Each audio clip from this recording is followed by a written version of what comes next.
nos dando vida. Agora, a nossa obediência à palavra nos conserva nesta condição e nessa posição. Satanás sabe que nada pode fazer para anular o sacrifício de Jesus e a salvação que ele conquistou para nós. Entretanto, ele tudo fará para impedir, grave isso, que a gente viva à altura do que Cristo conquistou na cruz do Calvário, a fim de comprometer nossa vida conjugal e também o nosso testemunho cristão. O diabo pode anular o sacrifício que Jesus fez? Ele pode anular a salvação que Jesus conquistou? Ele pode anular tudo que Deus fez em Cristo? Não. Mas ele pode, se a gente der lugar, impedir que a gente tome posse disso e viva à altura disso. Esse é o primeiro propósito do diabo. É esconder de nós as verdades do Evangelho. E distorcer elas, né? Distorcer. A ignorância é a distorção da palavra. Se ele não conseguir isso, aí ele vai tentar partir para o segundo plano. Impedir que a gente viva à altura do Evangelho. Viver à altura de tudo que Cristo conquistou. Aí compromete nosso casamento e compromete o nosso testemunho cristão. Entende? Porque em vez da gente viver na vitória, a gente acaba vivendo na derrota. Né? Entende? Olha lá. E ele usa 3 estratégias, né? Qual é a primeira? Letra A. Roubar o conhecimento da verdade do Evangelho. Segundo, desestimular a gente para praticar a palavra. E terceiro, lançar setas malignas contra a nossa alma. Como já ensinamos, a alma é o campo de batalha e o alvo de Satanás, com o intuito de nos roubar, matar e destruir, comprometendo o plano de Deus para as nossas vidas. Então, esse é o foco daqui para frente, né? Só um pouquinho, esse é o foco daqui para frente. Os ataques malignos contra a nossa alma. Contra a nossa alma. Entendeu? O diabo sabe que ele, conseguindo manipular a nossa alma, ele consegue nos influenciar negativamente e nos induzir ao erro, né? Entende? Ficou claro isso aí? Então, o que a gente precisa fazer? Urgentemente. Primeiro, blindar as nossas mentes. A gente precisa blindar a nossa mente. Entende? Quem vinha nos cultos de terça, antes da pandemia, vai lembrar, né, que eu dei um seminário aqui que chama A Conquista da Mente, né? Tem até apostila, tudo, pessoal. A Conquista da Mente. Como é importante a gente vigiar com a nossa mente. Como diz Provérbios 4:23. Sobre tudo que você tem que guardar, proteger. Proteja seus pensamentos, porque a sua vida é dirigida por eles. Fala comigo, eu sou o que a minha mente é. Fala. Eu sou o que a minha mente é. A sua vida é dirigida pelo que você pensa. Entende? Por isso que a primeira coisa que o diabo ataca é a nossa mente, nosso pensamento. O pensamento é a matéria-prima da vida. Tudo de bom ou de ruim começa com o pensamento. Vocês sabiam? Tudo começa na mente. Tudo começa na mente. E a gente precisa aprender a blindar a nossa mente através da meditação sobre... Nós não estudamos na célula? Estamos estudando meditação. Para você ocupar a tua mente com a palavra de Deus. Porque se você vacilar na tua mente, né, o diabo entra ali. Entendeu? Na tua mente. Ele entra. Ele entra através de mentiras, conceitos errados, ideias, sugestões, sofismas, raciocínios falsos. Entendeu? Se você não aprender a discernir isso, lidar com isso, né? Entende? Ficou claro até aqui? O que a gente tem que blindar também? Nossas emoções. Certo? Porque é o segundo atributo da alma, as suas emoções. Deus nos criou com emoções, né? E é importante a emoção. Só que a gente precisa aprender a gerenciar nossas emoções. Entende? Transformar emoções negativas em emoções positivas. Ah, eu sou capaz disso? É. Entendeu? É. Você sabia que você é capaz de transformar suas emoções negativas em emoções positivas? Ah, mas como que eu faço isso? Nós vamos ensinar daqui a pouco. Certo? E blindar também a nossa vontade também, né? Blindar a nossa vontade. Entendeu? Ficou claro até aqui, não? Blindar a nossa... Por que eu tenho que blindar a minha vontade? Porque o diabo, através do controle da mente, das emoções, ele quer controlar a nossa vontade. Por exemplo, vou dar um exemplo aqui. Quando um bebê vem ao mundo, ao contrário do que a ciência diz, tá? Quando um bebê vem ao mundo, ele já vem meio gaysão. Quando o médico tira ele desmoecou lá na mão do médico, já vem não? Lógico que não. Aí o médico olha para aquele saquinho, pipizinho e fala, é macho. É ou não é? Mas por que adolescente esse macho vira fêmea? Por quê? Né?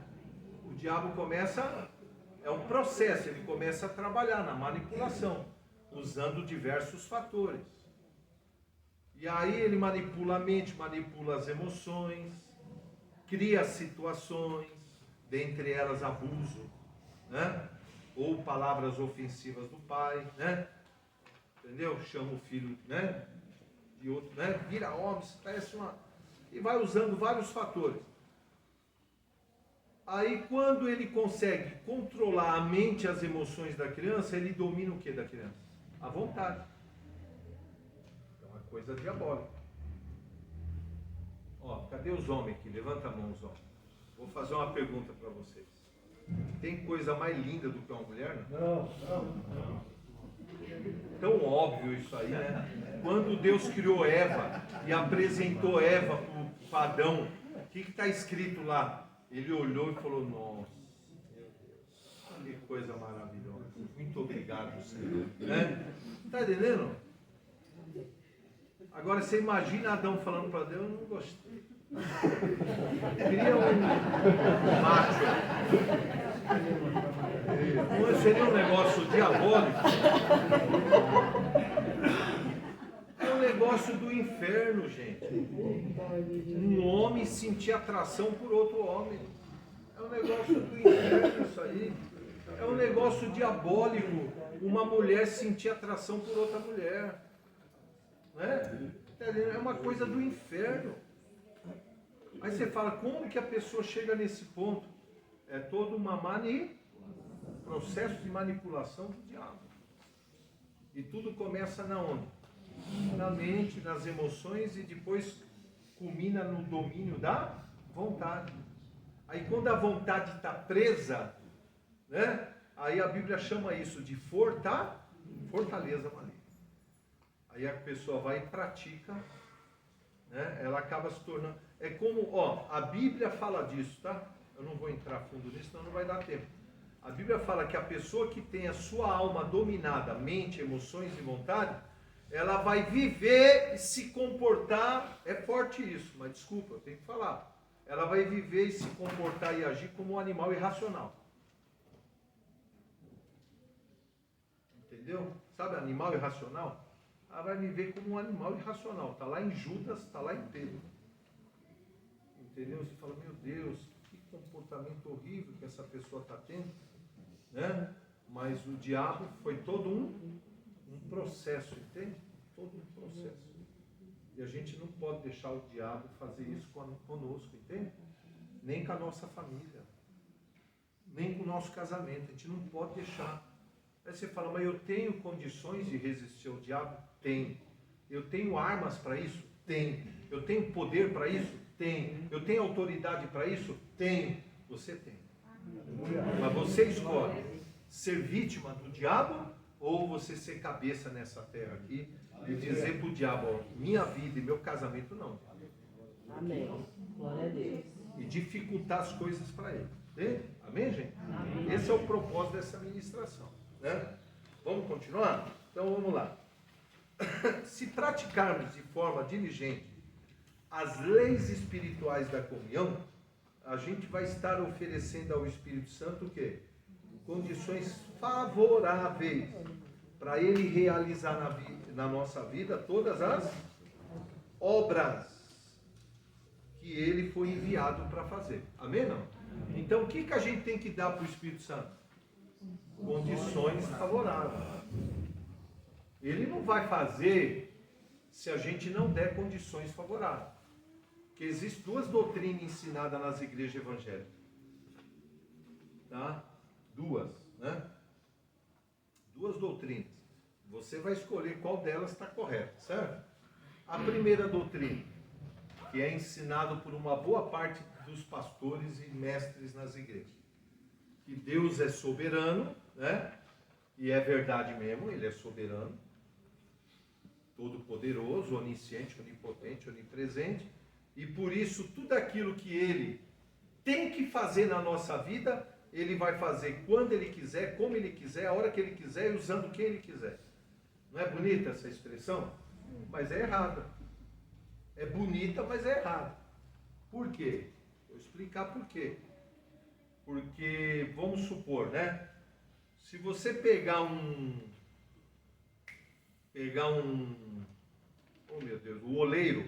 Se você pegar um oleiro e ver ele trabalhando com um pedaço de argila para fazer um vaso, é a coisa mais linda, né? Espetacular. A habilidade que o cara tem com as mãos, aquilo girando, e ele tira daqui, enfia ali dentro e arranca as arestas. Você fala, vai sair um vaso daí? Se é nós, lá ia ficar tudo, daqui a pouco aquele vaso lindo, né? Aí ele põe para secar, pinta, põe uma flor ali, fica a coisa mais linda, não é? Entendeu? A Bíblia chama o Espírito Santo de oleiro e chama a gente de barro. Então, assim como o oleiro pegou um pedaço de barro, de argila, que não tinha forma, não tinha valor nenhum e não tinha utilidade nenhuma, né? E transformou no lindo vaso, é o que o Espírito Santo quer fazer. Vasos de honra, né? A Bíblia diz vasos de honra, que tem valor, que tem forma e utilidade. Só que existe uma enorme diferença entre um pedaço de barro, de argila, conosco. Ele não tem vontade própria, o oleiro faz dele o que quiser. Nós temos vontade própria, nós temos livre-arbítrio. E a gente pode, através de uma decisão errada ou de uma resistência para com a palavra, impedir que o Espírito Santo faça na nossa vida o que ele gostaria de fazer? Sim. Podemos. E é isso que essas igrejas muitas vezes não pregam. Coloca toda a responsabilidade para quem? Para Deus. Ah, se Deus permitiu que eu me divorciasse, é porque Deus tem algo melhor para mim. Coisa do inferno, mentira. Entendeu? Ah, então por que ele permitiu? Porque você tem livre-arbítrio, você que quis, você não quis dar ouvido. Deus permitiu você seguir teu caminho. Mas não quer dizer que esse caminho foi ele que escolheu. Foi sua escolha. Entende? Amém, gente? Amém. Então a soberania de Deus existe. Mas também existe o nosso direito de escolha. E Deus nunca vai passar por cima do seu direito de escolha. Entretanto, Deus deixa claro, você tem todo o direito de dizer não para mim, mas vai ter que arcar com as consequências do teu não. Amém? É a justiça divina, né?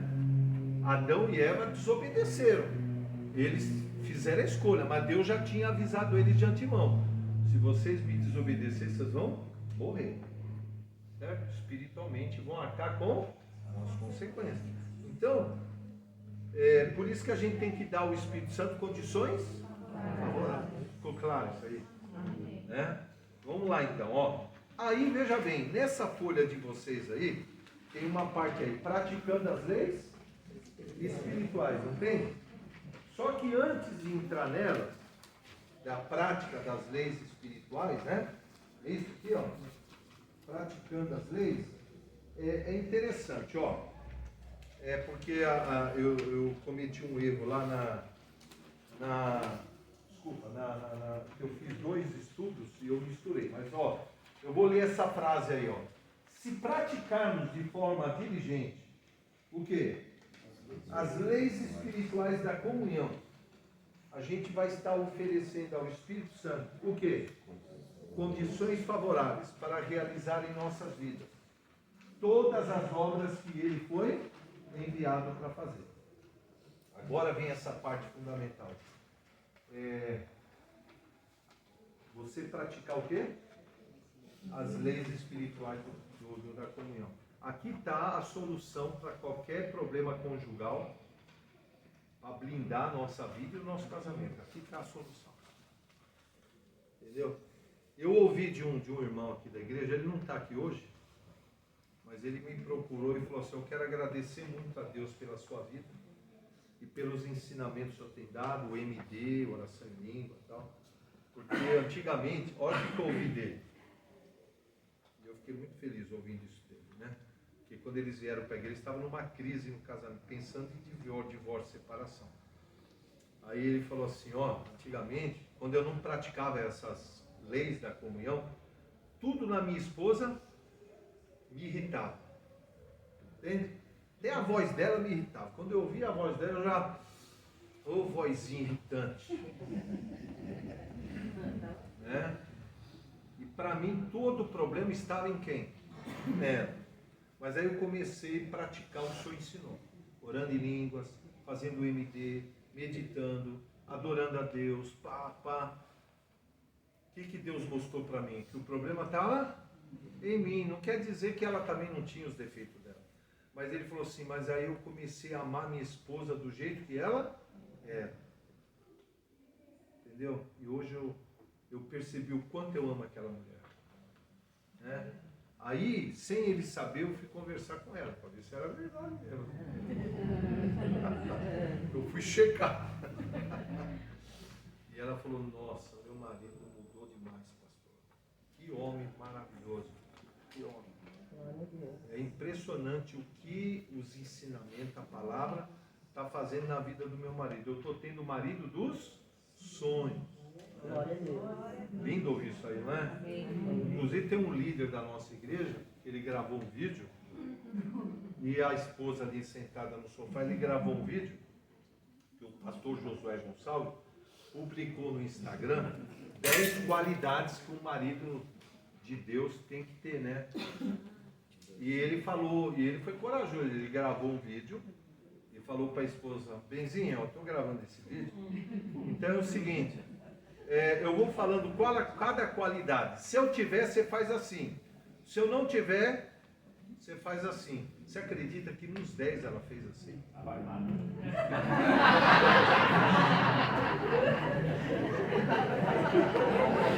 Às vezes não é nem a arma. Ele aumentou o limite do cartão de crédito. E ele postou isso no grupo da liderança. Falou: olha aqui, ó. Olha aqui. Quem tem coragem de fazer isso aí? E aí eu fui chamar a esposa no particular. E aí? Ele falou: meu marido é um docinho. Isso da boca dela. Meu marido é um docinho. Quem tem a moral de ser chamado assim pela esposa? Meu marido é um docinho. Maravilhoso isso aí, né? Então... é um sonho de Paulo. Agora eu vou dentro disso, antes da gente falar, né? Eu queria falar um pouco sobre isso aqui, ó. Tudo já foi consumado por Jesus. Vocês estão nessa parte aí? Pula as leis aí agora. Vamos primeiro nessa parte. Tudo já foi consumado por Jesus. Depois a gente volta para as leis, tá? Ó, tudo já foi consumado por Jesus. Há 2000 anos atrás, por intermédio da sua obra redentora consumada, Jesus conquistou e nos doou uma completa e gloriosa salvação, que afeta todas as áreas das nossas vidas. Afeta o nosso espírito, alma, corpo, finanças, família e futuro eterno. Você crê nisso? Amém. Eu quero que a igreja viva nisso. Entendeu? Viva nisso. Eu tenho aprendido a me posicionar nisso, tomar posse disso. Né? Porque, de um modo geral, eu quando me converti, eu aprendi isso, né? Essa salvação te afeta apenas na questão eterna, né? E aqui na terra é aos trancos e barrancos. Está amarrado em nome de Jesus. Deus não idealizou a gente viver uma vida derrotada, uma vida atribulada e torcendo para Jesus voltar logo para acabar essas... Não. Tudo bem, a gente tem sim uma esperança de vida eterna. Glória a Deus por isso. Que a nossa esperança em Cristo vai além do que essa vida tem para oferecer. Mas Deus idealizou que a gente como cristão e o nosso casamento, a nossa família, viva à altura de tudo isso aqui, ó. Então fala comigo assim: em Cristo, pela fé eu recebi uma salvação que afeta o meu espírito, minha alma, meu corpo, minhas finanças, minha família, meu futuro eterno. Isso é evangelho, isso é salvação. Certo? Completa, salvação completa. Jesus falou: eu vim para que tenham vida e vida completa. Vida completa. Amém, gente? Amém. Né? Vamos continuar. Esta salvação também tem o poder de afetar positivamente a nossa vida nos 3 tempos: passado, presente e futuro. Oh, glória. Fala comigo: um passado perdoado, um presente abençoado, e um futuro garantido. Isso é evangelho. Amém? Isso é evangelho. Né? Entendeu? Não importa o teu passado. Ele diz: eu já te perdoei, já apaguei. Não viva presa ao passado, uma bola de fé agarrada na sua perna. Não. Supere o que foi lá, ficou. Viva o presente com a esperança de vida eterna, mas desfrutando do que Ele conquistou para você hoje. Né? Aleluia! Tudo que foi perdido no Jardim do Éden, em decorrência da desobediência de Adão, Jesus reconquistou de volta, oferecendo gratuitamente a toda a humanidade. Entretanto, há uma importante verdade e realidade que precisamos assimilar. Todas essas bênçãos e realidades espirituais conquistadas e doadas por Jesus não irão se manifestar e se cumprir em nossas vidas automaticamente. Aqui que está. É necessário tomarmos posse de tudo que nos foi dado gratuitamente por Jesus, para conseguirmos viver à altura da gloriosa e completa salvação. É isso que muita gente não entende.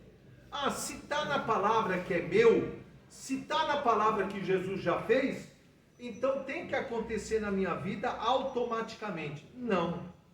É através da fé que você vai buscar o que é teu e se tornar o quê? Uma realidade na sua vida e no seu casamento. Então tem que haver o exercício da fé sobre a palavra de cada um de nós. É pelo exercício da fé que você vai lá há 2000 anos pegar o que é teu e desfrutar agora aqui. Amém, gente? Amém. Ficou claro ou não? Amém. E como que a gente toma posse desta gloriosa e completa salvação? Novamente vamos entrar. Praticando o quê? As leis espirituais da comunhão. Depois do novo nascimento, o que que precisa acontecer conosco? Primeiro, sermos batizados com o poder do Espírito Santo, recebendo o quê? O dom de línguas. Você não pode abrir mão disso. Se você já é convertido a Cristo, mas ainda não foi batizado com o poder e nem com o dom de línguas, você está perdendo. Você tem que receber isso. E aí vem a renovação da nossa mente, através do entendimento da palavra. Nós precisamos ter uma mente transformada, renovada pela palavra. A edificação da nossa fé sobre a verdade também é fundamental. A cura das nossas emoções, isso aqui é importante. Traumas, feridas emocionais, rejeição, complexos, por meio do amor, da paz e do gozo do Espírito Santo. Também precisa haver, aí que vem a parte mais difícil, a restauração do nosso caráter, para Deus aperfeiçoar em nós os 9 frutos do Espírito, está lá em Gálatas 5, né? E também precisa acontecer conosco, a gente ser treinado pelo Espírito Santo, para a gente aprender a viver no Espírito e operarmos os dons do Espírito, servindo a quem? Ao Senhor.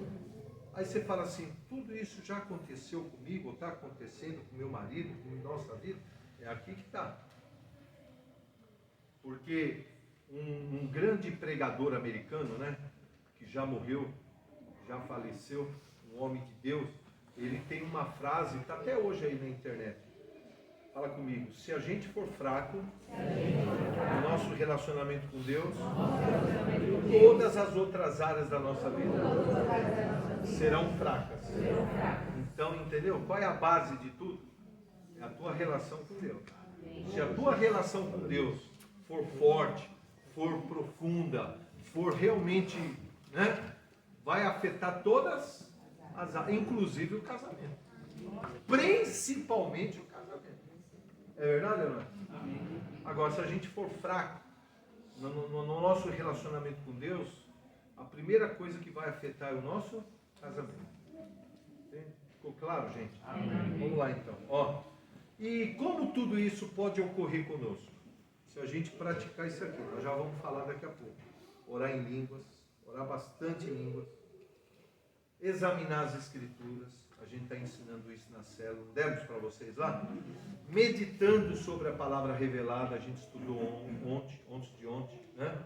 Confessando a palavra de Deus, ações de graças por tudo que Ele realizou e doou, louvor a Deus, exaltando e magnificando o seu poderoso nome, adorando a Cristo em espírito e em verdade, e ler bons livros e apostilas para acrescentar conhecimento. Se o casal estabelecer o propósito e o hábito de praticar diariamente todas essas leis espirituais da comunhão, o Espírito Santo encontrará condição necessária para realizar todas as obras e mudanças pelas quais ele foi enviado, transformando poderosamente o casal e, consequentemente, a nossa família. Amém, gente? Amém? Por isso que eu vou pedir para você virar rapidinho, já vou encerrar, tá? Essa folha das leis aí, das leis. Ó, nós temos pessoas na nossa igreja que, assim, eu admiro bastante pela disciplina e a determinação numa mudança radical de vida que houve na vida delas, né? Elas viviam uma vida sedentária, né? Sedentária. Sofria de obesidade, não muita obesidade, mas tinha obesidade. Se alimentava mal, né? Vivia uma vida sedentária, cheia de problemas. E aí elas tomaram uma decisão, falaram, opa, peraí, né? Então a primeira coisa que elas mudaram, a alimentação. Cortou açúcar, cortou trigo, cortou óleo vegetal, cortou um monte de coisa. E começou a comer bem, se alimentar melhor. E também deixaram de ser sedentárias, né? Começaram a malhar, se exercitar, né? Aí vieram falar comigo, falaram, nossa, melhor coisa que eu fiz na minha vida. E realmente você vê o efeito, é visível você vê. Tá com corpo de menina já tem mais de 50 anos, tá com corpo de moça impressionante, né? A mudança, mais saúde, mais disposição, melhorou a vida sexual, melhorou tudo, né? Eu fico admirado isso aí, eu falei, puxa vida, que garra, né? E é todo dia, de segunda a segunda, todo dia. E tudo isso está de parabéns. Mas a gente não vê a mesma disciplina, a mesma garra, a mesma determinação nessa academia aqui. Academia do Espírito. Porque essa aqui é a academia do Espírito Santo para a nossa vida. Porque se existe o sedentarismo físico, existe também o sedentarismo espiritual. Certo? O sedentarismo físico, que é a combinação de má alimentação e falta de exercício físico, traz muitas doenças, não traz? Dentre elas, obesidade, diabetes, não é? Pressão alta, né? E que pode, cansaço, indisposição, esgotamento físico, mental, é ou não é? E aí isso acaba afetando sexualmente, não? Lógico, você está só o pó. Aí vai namorar, você quer dormir. Meu Deus. Igual o Cláudio Duarte fala, né? É até engraçado quando ele fala assim. Tem gente que chega e diz, pastor, eu vou casar. Eu vou fazer sexo todo dia, 2 vezes por dia. Aí ele dá risada, né? Ele dá aquela risada. Ele é um palhaço, né? Ele é muito engraçado. Ele fala, ai tadinho, tá casando iludido, né? Ai, se ele soubesse que nós casados fazemos todo. Né? E ele, engraçado, ele colocando aquilo lá. E é uma verdade, né? Se você está mal fisicamente, você tem disposição para a vida sexual? Lógico que não. Né? Lógico que não. Então, agora, o sedentarismo espiritual também traz consequências, não? Lógico que traz, gente. Né? Vou citar alguns aqui. Quando você está sedentário espiritualmente, a primeira coisa, você vai ter uma mente perturbada.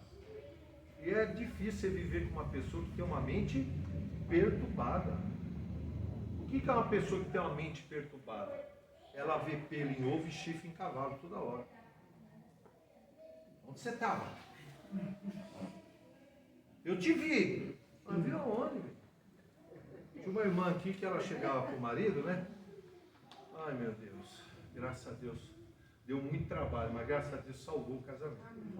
Mas ele chegou para mim e falou, pastor, não estou aguentando mais. Me ajuda, só vou separar dessa mulher. Eu falei, o que está acontecendo? Eu estou vindo embora do serviço, aí ela me liga e fala, onde você está? Por que você não chegou ainda? Mas amor, não, esse horário você não costuma chegar. Amor, tá trânsito, eu estou no ônibus. Então tira uma foto do lugar que você está. E manda. Aí ele tinha que tirar. Aí ele estava em frente ao INSS, ele tinha que tirar uma foto do INSS. Tirar uma foto dele e falar, ó, aqui, ó, aqui em frente ao INSS, o ônibus está parado, está um trânsito. Então tá bom. O que é isso? É uma pessoa com mente perturbada. Doente, perturbado, precisa ir para o médico. Só que o médico é isso aqui, ó. Né? Então o cara não estava aguentando mais. Eu falei, gente, como é que eu vou ajudar essa mulher? Meu pai, me ajuda. Né? Aí tive que atender ela várias vezes. Graças a Deus. Hoje eles estão muito bem. Ela mudou. Eu falei, se ame, minha irmã. Se cuide, fica bonita. Garanta, você tem que se garantir. Você é até muito insegura. É falta de autoestima sua. Ele deu motivo? Ele te traiu? Você tem provas? Não, é só suspeito. Falei, então, fala comigo, a prova do crime é para quem acusa, não para quem está sendo acusado. Porque se você fala assim, você está me traindo, você tem que apresentar o quê? Provas, senão você não tem. É só um pensamento. Quem plantou esse negócio? Eu falo, então, a vida sedentária espiritualmente, ele vai trazendo perturbação mental, opressão emocional. Aí a pessoa começa a ter um monte de opressões, né? Dentre elas, medo, insegurança, pavor, né?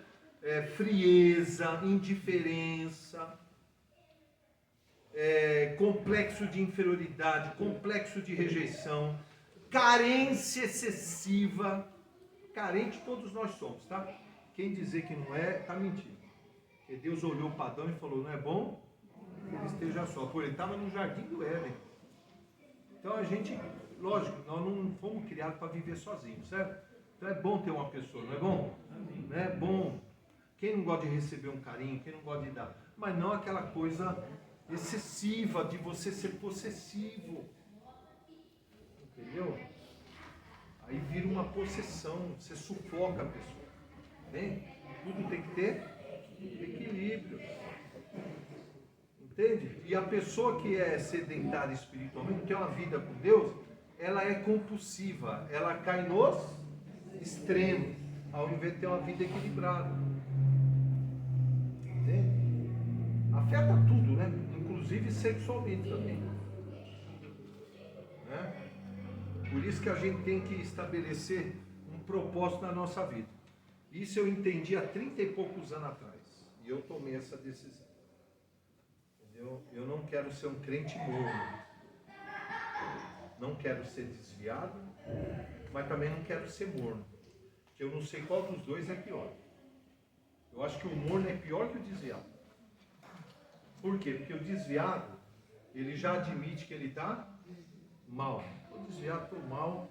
É mais fácil ele voltar para Deus do que o morno. Porque o morno continua dentro da igreja, mas está morto. Assim como o desviado, ele está morto. Só que ele está morno. Você pôr a mão nele lá, está mortinho.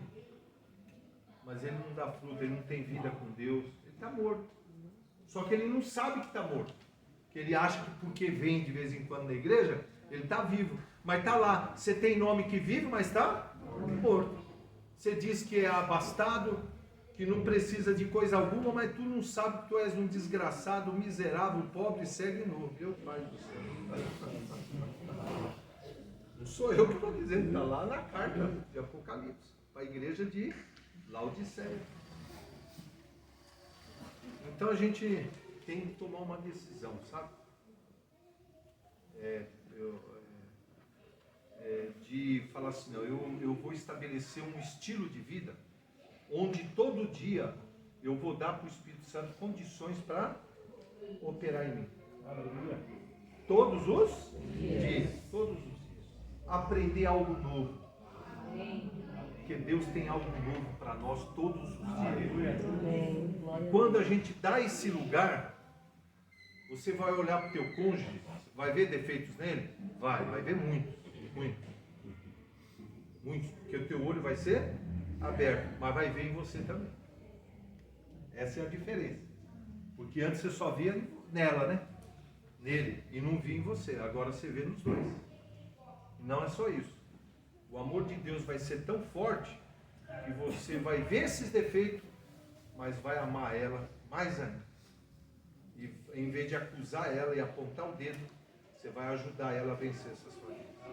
Vai ter mais paciência, mais tolerância, né? Uma irmã, eu atendo muito aconselhamento pelo WhatsApp agora, né? Depois do WhatsApp, a gente atende muito aconselhamento, né? Aí a irmã estava reclamando que o cara era muito friozão com ela, né? Muito frio, muito... Aí eu fui chamar ele para uma conversa, né? Aí eu falei para ele assim, ó, vamos ler essas passagens aqui. Tá lá, né? Coabitai com a vossa mulher como um vaso mais frágil. Não trate ela com irritação. Entendeu? Não trate ela com ira, né? Mas trate ela com ternura, como um vaso mais frágil. Está escrito lá em Colossenses, entendeu? Que às vezes a gente, como homem, a gente não entende que a constituição da mulher é muito diferente da nossa. Vamos pegar aqui, ó. É lógico que tem exceções, tá? Mas vamos pegar de um modo geral. Mulher, fala comigo, 90% emoção, 10% razão. O homem, fala, 90% razão, 10% emoção. Essa é a grande diferença entre homem e mulher. A gente é tão racional, que a gente pode brigar o dia inteiro. À noite deu tesão quando a gente quer namorar. É ou não é? Não vão se escandalizar, tá? Por essa palavra. Estou dando um exemplo. Te deu interesse, você está preocupado que vocês brigaram, você quer... E você faz na boa, e ainda dorme igual a gente. Mulher é assim, não? Não. Mulher não funciona desse jeito. Se você não tratar bem tua mulher durante o dia, e ela estiver magoada, contrariada, chateada, vai dormir, que é a melhor coisa que você faz. Pede perdão, ora e vai dormir. Porque o sexo vai ser horrível. Ela pode até fazer, para não te deixar contrariada ainda mais. Mas para ela vai ser horrível a relação. Vai ser horrível. Ela não vai curtir aquele momento. Porque ela está ferida, ela está magoada. Eu duvido aqui, algum homem aqui, que a mulher te procurou e você falou, não, hoje não, estou chateado com você. Duvido que você fez isso. Eu duvido, te dou R$100 agora. Duvido, De mal. você fez e ainda falou, essa chata aí, mas vai fazer o quê? E o homem às vezes não entende isso, né? O homem não consegue entender isso. Mulher magoada, mulher machucada é a pior amante que tem. Entendeu? Por isso que a gente tem que tratar, não é só por interesse, é lógico, né? Também aí. Então, hoje à noite eu quero, então eu vou dar um café da manhã para ela, eu vou tratar ela bem, porque à noite eu tenho. Né? Não, é todo dia. Né? Mesmo que à noite vocês não vão ter nada, tratar a mulher bem, mas tem que entender essa diferença na estrutura da mulher. Entendeu? Por isso que a mulher tem um sexto sentido que o homem não tem, que ela é mais emoção. Então por isso que a gente tem que ouvir mais as mulheres, porque elas são muito mais adiantadas no discernimento.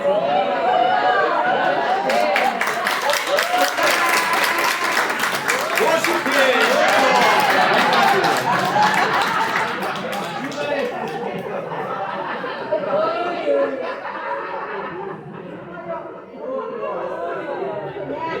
Então eu vou encerrar.